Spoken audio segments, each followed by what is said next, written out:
Now that the 2010s decade is ending, which trends are the most regrettable? Internet has very successfully destroyed chances of people having a redemption in real life. Clickbait. I'm gonna go ahead and say the swag trend that most 14-year-olds liked. I thought it was silly as all hell. Farmville posts on Facebook. Midget spinners. Tribalism, us versus them, without middle ground, without even attempting to find common ground. Such and such challenge. 99% were just horrible for your health. Things like the cinnamon challenge. The worst I saw it get was someone tried to start the fire extinguisher challenge. The guy put the nozzle in his mouth and hit the lever. No matter what extinguisher you're using, this is incredibly stupid. What's worse though, is he picked a dry chemical extinguisher. The second he hit that lever, he blasted a lifetime's worth of microparticulate into his lungs. His lungs are absolutely, unequivocally, well and truly crappy video games that is only there so you can pay to play. Outrage culture. And her sister victimhood culture.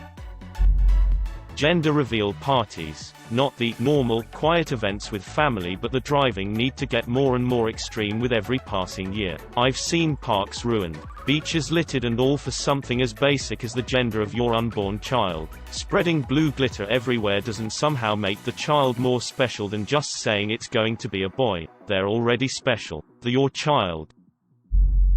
The rise of irresponsible journalism. The drop in civility. The drop in responsible use of social media.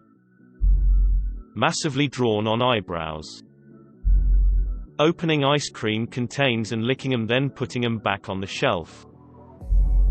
The rise of free-to-play games as a service video games, where beforehand you could spend $60 and then a reasonable price for expansion packs or DLC packs for most games. Now you can spend hundreds or even thousands of dollars for an amount of content that does not reflect how much you have invested at all. Oh, I need this thread. I left the US in 2011 to Japan and only came back a few weeks ago. I've been asking friends what I've been missing out on. There's been a lot of reverse culture shock. Being a dick to people on camera for likes from strangers. The obnoxious challenge culture.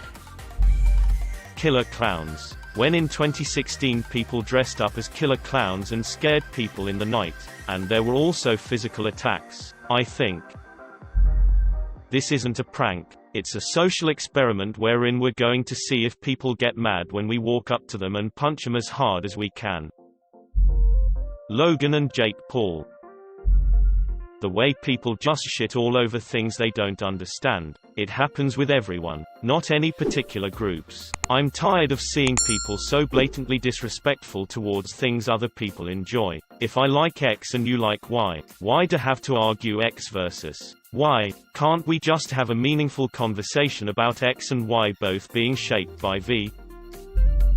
Facebook turning from a fun place to connect with friends to an anti-democracy data ghetto. Y'all remember Google+? Anti-vaxxers. That weird mustache trend that was popular around 2013. You know, when teenagers would have mustaches on the phone cases, as jewelry and whatnot. Anti-intellectualism, refusing to believe experts in their field over some crazy person on the internet. I think it got worse this decade and I hope we leave it here. MLMs. Trial by social media, attempting to ruin people's lives over 5-year-old tweet, pretending real free speech exists when, in fact, it only exists in a very narrow spectrum of acceptable discourse. Social media influencers, making tons of money and reaching fame by becoming a brand ambassador for bogus skin products never really made sense to me. Modeling is a profession of its own, but not everyone can or should do it. Instagram has made us believe that many of these influencers have perfect lives, and the inadequacy people feel when scrolling through their feed is extremely unhealthy for society. Becoming an influencer should never have been what social media was for. Connecting with friends has now turned into admiring strangers from afar, leading many of us to feel lonelier than ever. Apple killing the 3.5mm headphone jack.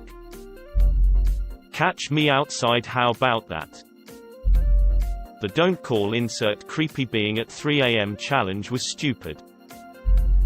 Widespread anti-intellectualism, the amount of folks who found an echo chamber where their opinions are the equivalent of well-researched experts presenting facts. This includes flat earthers, anti-vaxxers, climate change denial, etc. It's simply wrong to continue to let these debates occur with equal representation. Rather, we should show the true disparity here. Either have 98 scientists debate against 2 or give one guy 98% of the face time during a discussion. Maybe then some things will get through. Microtransactions in gaming has been unfortunate.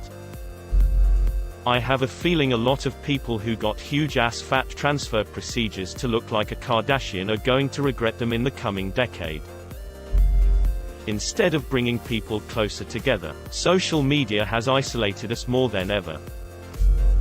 The death of legitimate journalism, replacing it with sound bites, partisan hacks, fake news and networks in such a rush to report anything that they don't bother to fact-check. Just all the family YouTube channels in general. The trend of thinking that having your feelings hurt justifies compelling everyone else to stop what they're doing.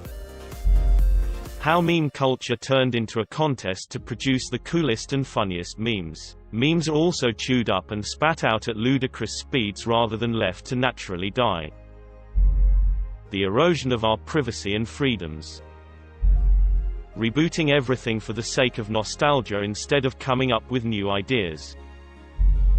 A little different, but every single car becoming a bubble-shaped ugly crossover with an automatic transmission. There's nothing interesting about the auto industry anymore.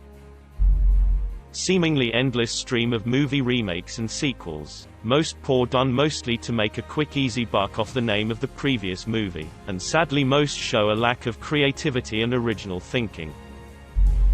Astronomer here. No one asked me about the flat Earth theory until just a few years ago. The fact that it's picked up again is just so astounding if you think about it. Frankly though, it's just part of a greater trend of anti-intellectualism, and the idea that you can now choose your own facts.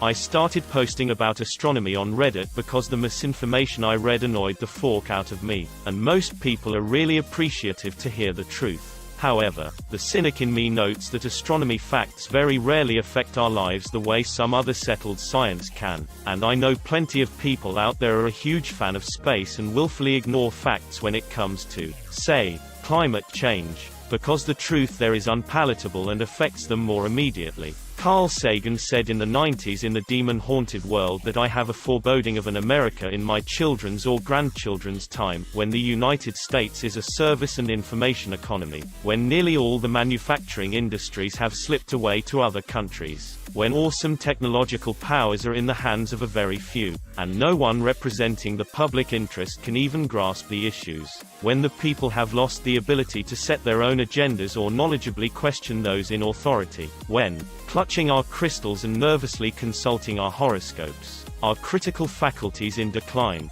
unable to distinguish between what feels good and what's true, we slide, almost without noticing, back into superstition and darkness. I think it's pretty clear this trend began in earnest in this decade, but I hope we will be able to right the ship a bit in the next one.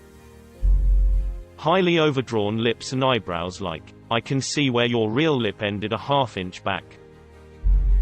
Now watch me whip, now watch me nay nay. I whip my hair back and forth, I whip my hair back and forth, I whip my hair back and forth. The being alive and doing taxes challenge. The online troll culture. It's easy to be negative and critical. It takes maturity to have a dialogue. Coney 2012. Oh my god, that was this decade. The 2010s is split pretty evenly into 2 decades. 1991 and 1998 looked very different from each other, just like 2019 and 2012 seem like almost different realities. I'd say 2010 to 2015 is really different from 2016 to 2019. Gangnam Style was 2012, but I couldn't imagine something like that taking off in 2019, to be honest.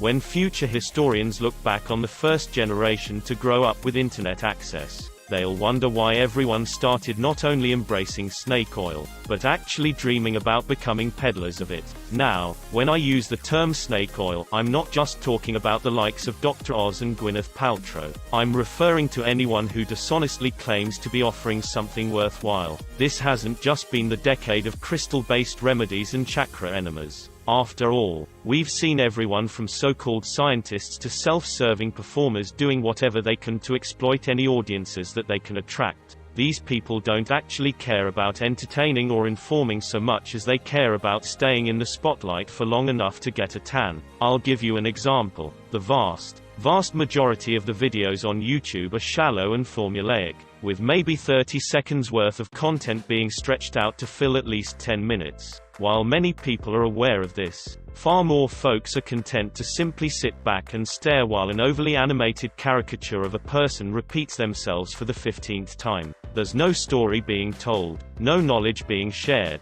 and no substance to speak of, but viewers trick themselves into thinking that they're having a good time, if only because real entertainment has a somewhat similar taste to the placebo sort if you aren't really paying attention. Therein lies the crux of the problem. We don't want to pay attention. As a society, we've adopted this mindset that effort and expertise are both bad things. Anti-intellectualism runs rampant, with people actively defending it instead of looking for opportunities to improve themselves. How many writing errors do you see in a given day? Do you think? How many myths do you see being repeated? And how many facts do you see being dismissed? We've become a culture that glorifies laziness and ignorance, and we try to hand-wave away any attempts at pointing them out. Worst of all, we reward the people who embody those traits. There have always been lazy and ignorant individuals in the world, of course. However, this has been the first decade to give them preferential treatment.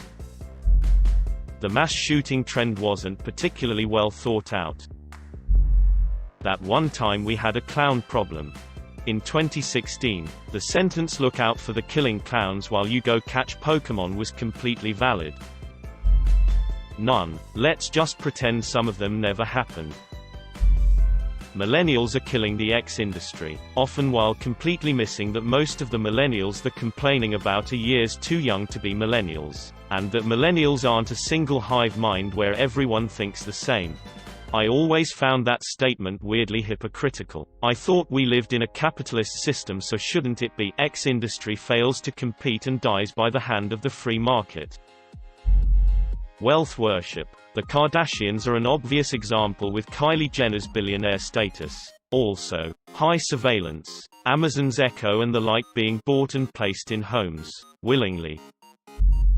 Wearing mental illness like a badge of honor. I am fully on board with acknowledging mental illnesses and getting people proper treatment so their lives can be improved. We should be able to talk about our problems and find solutions to them. However, my problem lies with the people who just pick and choose which mental illnesses to self-diagnose themselves with, and then they become the biggest parts of their personalities. Case in point, I saw a post on Twitter because one of my friends liked it. The person's bio read something like ADHD, PTSD, bipolar, manic depressive, Asperger's, possibly sociopath. That is someone I never want to interact with, at all. Whatever the shit people are doing to their eyebrows, like the 2000s were bad for eyebrows, but I'm not sure the appropriate corrective measure was to go from having the least brow possible to having the most brow possible and drawing them on so precisely you look like an anime character.